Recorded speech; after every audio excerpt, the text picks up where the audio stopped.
নমস্কার, নিউজ 18 বাংলায় আপনাদের সকলকে স্বাগত। ঠিক ঘড়ির কাঁটায় সন্ধে 6টা, আর সন্ধে 6টা মানে জেলা থেকে সরাসরি আপনাদের সঙ্গে রয়েছে আমি সোনিয়া। নজর রাখার চেষ্টা করবো আজ শুরুতে।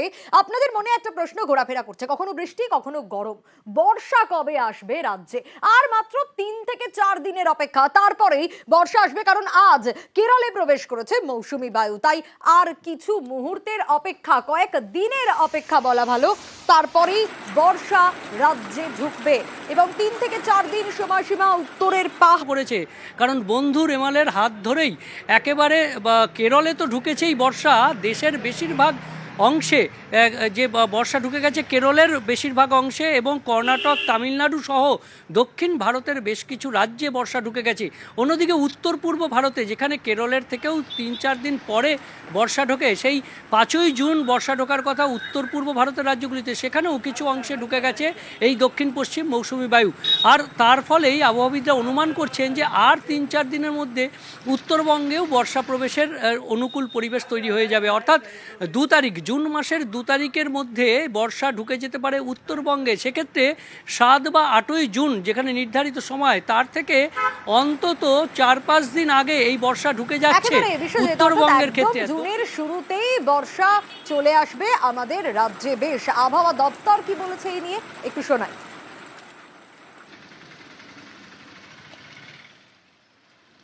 আজকে কেরালাতে মনসুন অনসেট করে গেছে, so that south east monsoon আগামী 2-3 দিনের মধ্যে আমাদের যে সাব হিমালয়ান ওয়েস্ট বেঙ্গল আছে এবং সিকিমেও আগামী 2-3 দিনের মধ্যে অনসেট করে যাবে।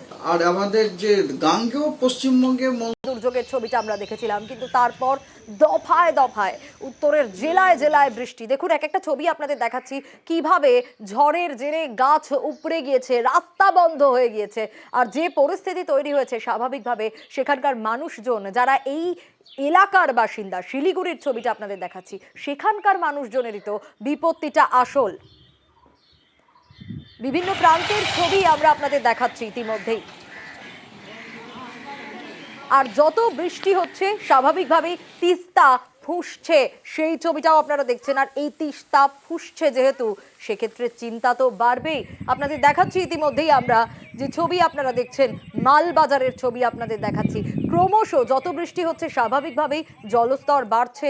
আর জলঢাকা শুকনা নদীতে যত জলস্তর বাড়ছে, ততই হরপা বান জল ঢাকায়, সেই ছবিটাও আপনারা দেখছেন। আর খুব স্বাভাবিকভাবে সেখানকার মানুষজন, তারা তো চিন্তিত হবেই। তাদের কপালে চিন্তার ভাঁজ যে এরপর তারা কি করবে। এখনো তো বর্ষা সেভাবে আসেনি। এই বৃষ্টি তো প্রাক বর্ষার বৃষ্টি। আর স্বাভাবিকভাবেই এই এলাকার মানুষজন যারা, তারা আতঙ্কে রয়েছেন। কারণ বারবার বলা হচ্ছে যে একেবারেই ভালো নেই, কিন্তু এটা তো প্রাক বর্ষার বৃষ্টি, এখনো বর্ষা বাকি রয়েছে। তিস্তা ফুঁসছে, গাছ উপড়ে গেছে, নানা ছবি। দেখো, এক কথায় বলা যেতেই পারে রেমালের ধাক্কায় বেসামাল উত্তরবঙ্গ। কারণ যদি দেখা যায় যে শুধু জলপাইগুড়ি নয়, জলপাইগুড়ির পাশাপাশি আলিপুরদুয়ার, কোচবিহার এবং শিলিগুড়ির একটা বিস্তীর্ণ এলাকা জুড়ে কিন্তু একটা বন্যা পরিস্থিতি তৈরি হয়েছে।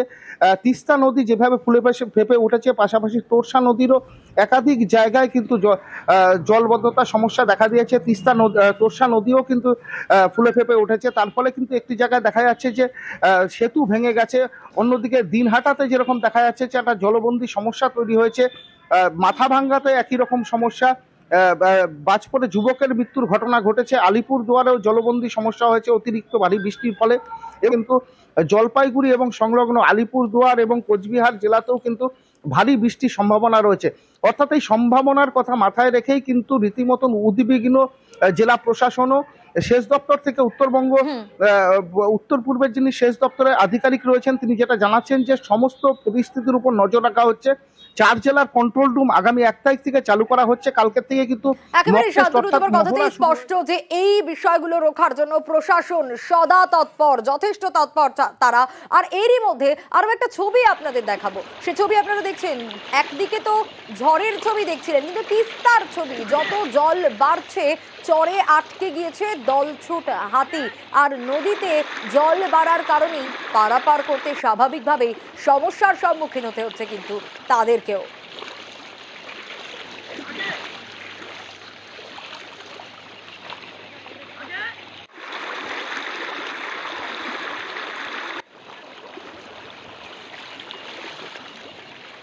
আর নানা ছবি বারবার সামনে আসছে। আরো একটা ছবি দেখাবো, জলে ডুবে গিয়েছে একেবারে, সেই ছবিটা দেখানোর চেষ্টা করি একটুখানি। সেই ছবি আপনারা দেখছেন, ইম্ফলের ছবি। দেখছেন কিরকম পরিস্থিতি, গোটা ইম্ফলই যেন একেবারে জলে ডুবে গিয়েছে, সেই ছবিটাই সামনে আসছে। ইম্ফলে ফুসছে একাধিক নদী, জলস্তর বাড়ছে, আর স্বাভাবিকভাবে যত জলস্তর বাড়ছে তত এই পরিণতি হচ্ছে। বাঁধ ভেঙে গিয়েছে, জলে ডুবে গিয়েছে ইম্ফল।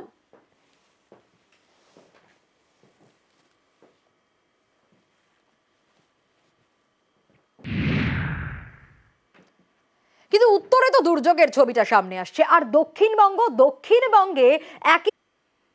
আর এবার আমরা নজর রাখবো শিলিগুড়ির দিকে। শিলিগুড়িতে জলের হাহাকার কেন? কারণ পুরসভা বাড়ি বাড়ি যে জলটা পাঠায় সে জলটাই তো দূষিত, তাই 2রা জুন পর্যন্ত সে জল খাওয়া যাবে না। তাই পুরসভার জলের গাড়ির সামনে একেবারে লম্বা লাইন, দুর্ভোগের একশেষ অবস্থা। অনেকে তাই বাধ্য হচ্ছেন কিনে জল খেতে।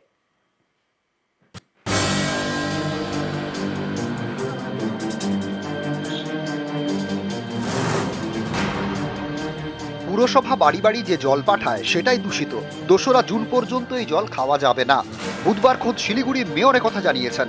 তারপর থেকে শিলিগুড়িতে খাবার জলের জন্য হাহাকার। বৃহস্পতিবার সকাল থেকে দোকানে দোকানে ভিড়, জল কিনতে লাইন। শিলিগুড়ি পুরসভার দেওয়া জল দূষিত, তাতে অক্সিজেনের মাত্রা ঠিক মতো নেই, তাই পুরসভার জল খাওয়া যাবে না। খেলে নানা শারীরিক সমস্যা হতে পারে, এমনকি ক্যান্সার পর্যন্ত হতে পারে। তাহলে শিলিগুড়িবাসী খাবেন কি? জল কিনে খাওয়া ছাড়া উপায় কি? পুরসভার জলের গাড়ি পাড়ায় পাড়ায় যাচ্ছে, কিন্তু সেটা তো যথেষ্ট নয়, তাই বাধ্য হয়ে জল কিনতেই হচ্ছে, সেটাও লাইন দিয়ে। জলের যে কি হাহাকার গোটা শিলিগুড়িতে, সকাল থেকে বিভিন্ন জলের দোকানে খুঁজে কোনো জল পাচ্ছি না। পরিস্থিতি সামাল দিতে শিলিগুড়ির বিভিন্ন জায়গায় জলের পাউচও বিলি করছে পুরসভা। তিস্তার বাঁধ সংস্কারের কাজ চলছে, তাই শিলিগুড়িতে তিস্তার জল সরবরাহ বন্ধ। মহানন্দার জল পরিশোধন করে সরবরাহ করছে শিলিগুড়ি পুরসভা, সেই জলেই দূষণ। স্থানীয়দের বক্তব্য, শিলিগুড়িতে খাবার জলের সমস্যা দীর্ঘদিনের। এতদিনেও কেন সেই সমস্যা স্থায়ী সমাধান হলো না? বারবার জল সরবরাহ বন্ধ রেখেই কেন পুরসভাকে পরিস্থিতি সামাল দিতে হয়? কেন বারবার জলের জন্য এরকম দুর্ভোগের একশেষ হয়? এটা যদি ভোটটা যদি 1 তারিখ হতো তাহলে আজকে সব জায়গায় জলটা পৌঁছে যেত। আজকে ভোটটা হয়ে গেছে, ভোটের বেলায় তো দরকার, ভোটটাই সব থেকে জল নেওয়া হচ্ছে, তো কুয়ারটার জলটা ফিল্টারেশন করা হচ্ছে, তো সেই জলটাও শুকায় যাচ্ছে, এরকম পরিস্থিতি হয়ে যাচ্ছে। দামটা মিনিমাম আছে, যেরকম প্রাইস আছে সেটাই আমরা যেরকম সবসময় দিই সেটাই আছে। একাধিক ব্যবস্থা চালু করেছে পুরসভা, কিন্তু তাতেও তৃষ্ণা মিটছে না শহরবাসী। আর তাই জল কেনার ধুম শহরে। সকাল থেকে শহরের বিভিন্ন এলাকায় জল কেনার লম্বা লাইন লক্ষ্য করা যাচ্ছে। আর এই নিয়ে শিলিগুড়িতে একেবারে গরম রাজনীতি। জল নিয়ে একদিকে মেয়রের গাড়ি আটকে বিক্ষোভ করলো বামেরা, অন্যদিকে পুরসভায় বামেদের বিক্ষোভে উত্তেজনার পরিস্থিতি তৈরি হলো। জলকষ্ট নিয়ে বিজেপিও সোচ্চার। সঙ্গত কারণে শিলিগুড়িবাসী তারা জল চাইতে এখানে এসছে, কোনো রাজনীতি করতে আসেনি। মানুষকে কিভাবে আশ্বাসন দিয়ে বিষাক্ত জল পান করিয়েছে, এটা সম্পূর্ণভাবে শাস্তিযোগ্য একটা অপরাধ। এই শাস্তিযোগ্য অপরাধ যারা করেছে, কেন তাদের বিরুদ্ধে এফআইআর হবে না? তাদের এই পৌর কর্পোরেশন চালাবার কোনো নৈতিক অধিকার নেই, যোগ্যতাও নেই। আজকে চারিদিকে জলের হাহাকার, পানীয় জলে এবং জলের কালোবাজারি শুরু হয়েছে। আর এই সমস্ত দেখে উত্তেজিত মেয়র সাহেব একটা নোটিফিকেশন করলেন। কি নোটিফিকেশন? যে শহরের 47টি ওয়ার্ডের একটি মাত্র ওয়ার্ডে সারাদিন জল পাবে, সেটা হচ্ছে মেয়র সাহেবের। আর বাদবাকি 46টি ওয়ার্ডের মানুষ তারা দিনে একবার জল পাবে, এবং একটা নির্দিষ্ট পয়েন্ট থেকে। মেয়র সাহেব হয় অদক্ষ, নয় মেয়র সাহেবের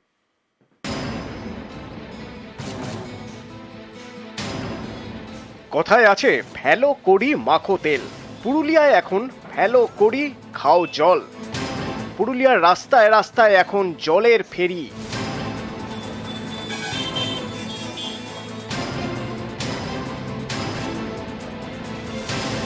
তীব্র গরম, এরই সঙ্গে পুরুলিয়ায় পাল্লা দিয়ে বাড়ছে জলের সংকট। কাঁসাইয়ের কোল প্রায় শূন্য, নদীর বুকে জল নেই। এই কারণেই চাহিদা মতো জল দিতে পারছে না পুরুলিয়া পুরসভা। এই অবস্থায় রাস্তায় নেমে পড়েছেন জলের ফেরিওয়ালারা। হোটেল দোকান থেকে বাড়ি বাড়ি জল ফেরি। আমরা জল দিই, দোকানে জল দিই, বাড়িতে জল দিই। বাড়ি টিন হিসাব হয় আমাদের। বাড়িতে জল নিচ্ছে বেশি, তো দোকানও চলে, বাড়িতেও চলে। যাদের বোরিং টোরিং শুকিয়ে গেছে, বাড়িতে জল নাই, সেই নাম্বার চান করিবার আমরা দিই জল সাপ্লাই। কয়েকশো জল বিক্রেতা এখন প্রতিদিন জল ফেরি করছেন পুরুলিয়া শহরে। সকাল সকাল ভ্যানে জল ভর্তি টিন চাপিয়ে ফেরি শুরু। টিন প্রতি 5 টাকায় বিক্রি হচ্ছে পানীয় জল। স্থানীয়দের দাবি, প্রতি বছরই গরমে জলের ফেরিওয়ালাদের দেখা যায় পুরুলিয়ার রাস্তায়। এবছর সংকট বেশি হওয়ায় জলের ফেরিওয়ালাদের বাজারও নাকি ভালো অন্য বছরের তুলনায়। এখন তো পৌরসভা সেইভাবে জলই দিচ্ছে না, যেটা দিচ্ছে সেটা খুবই ন্যূনতম জল। গরমকালে তো আমাদের জলের ব্যবহারটা অনেক বেশি বেড়ে যায় না, তাই এখন যে ফেরিওয়ালারা আসছেন তাদের কাছ থেকে আমরা জল কিনছি এবং সেটা দিয়ে ইউজ করছি আপাতত। ফেরিওয়ালারাই আমাদেরকে বাঁচিয়ে রেখেছেন, ওনারাই জল দিয়ে যান, ওনাদের জলেই আমার এখন সব কাজ চলছে আপাতত। যেসে জলের চাইতে বেশি জল পাওয়া যাচ্ছে না, একটু টান পড়ে যাচ্ছি, তেমন না পারলে কোথার থেকে দেবো। নদী এখন তো শুকিয়ে গেছে, নদী জল পৌরসভার থেকেই দিচ্ছে। চাপটা বেশি, গরমকালটা একটু বেতনটা হয় আর কি। কদিন আবার অত্যাধিক তাপমাত্রা হওয়াতে জলের সোর্সটা একবারেই কমে গেছে, যার জন্য জল যে পরিমাণে আমাদের আসা দরকার সেই পরিমাণে জলটা পাচ্ছি না। আমরা বিভিন্ন জায়গায় ট্যাঙ্কার দিচ্ছি এবং কাঁসাইও যাতে ডিপ বোরিং এর মাধ্যমে সারা রাত্রি সারাদিন ব্যাপী যাতে জলের মাত্রাটা বাড়ানো যায় তার উদ্যোগ হয়েছে এবং চেষ্টা করছি পানীয় জলটুকু সরবরাহ রাখার জন্য। পুরুলিয়া থেকে ইন্দ্রজিৎ মণ্ডল, নিউজ 18 বাংলা। শুধু যে আমাদের রাজ্যের পরিস্থিতি এরকম নয়, রাজধানীর ছবিটাও এবার আপনাদের দেখাবো, দিল্লির ছবি আপনাদের দেখাবো, যেখানে জল সংকট, রাজধানীতেও জলের আকাল এবং এতটাই জলের সমস্যা যে সেখানকার মানুষদের রীতিমতো